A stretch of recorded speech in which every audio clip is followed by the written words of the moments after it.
Welcome to Samba Samba. Enjoy the video. You begin by confirming prerequisites: a suitable Pokémon and access to towns where TMs circulate. Head to the nearest Pokémon Center. Once there, make sure to check the TM stock in shops and the technical machine kiosks. If no Thunderbolt-TM is available, prepare to earn money or trade. This matters because availability changes with game progression. Next, open your map and plan the shortest route to a major city where TMs, shoppers, and NPC traders appear. You pursue the actual TM. First, check in-game shops and rotational vendor inventories, because Thunderbolt often appears as a rotating item. If it's not for sale, shift to missions and Terra Raid rewards that commonly drop TMs. Focus on raids that list electric-type rewards.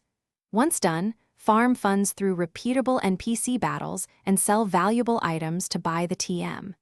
If trading, set a clear offer and confirm compatibility. Don't waste time with incompatible Pokémon, that's crucial.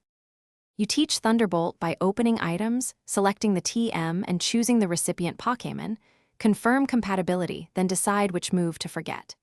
If the move slot is full, replace the least useful attack. This matters for coverage and strategy.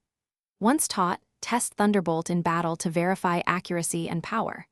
If problems occur, make sure your game is updated, verify the Pokémon's move eligibility, and reload the last save. If necessary, revisit vendors, or redo the required raids to require the TM. Thanks for watching. Consider subscribing if we helped you.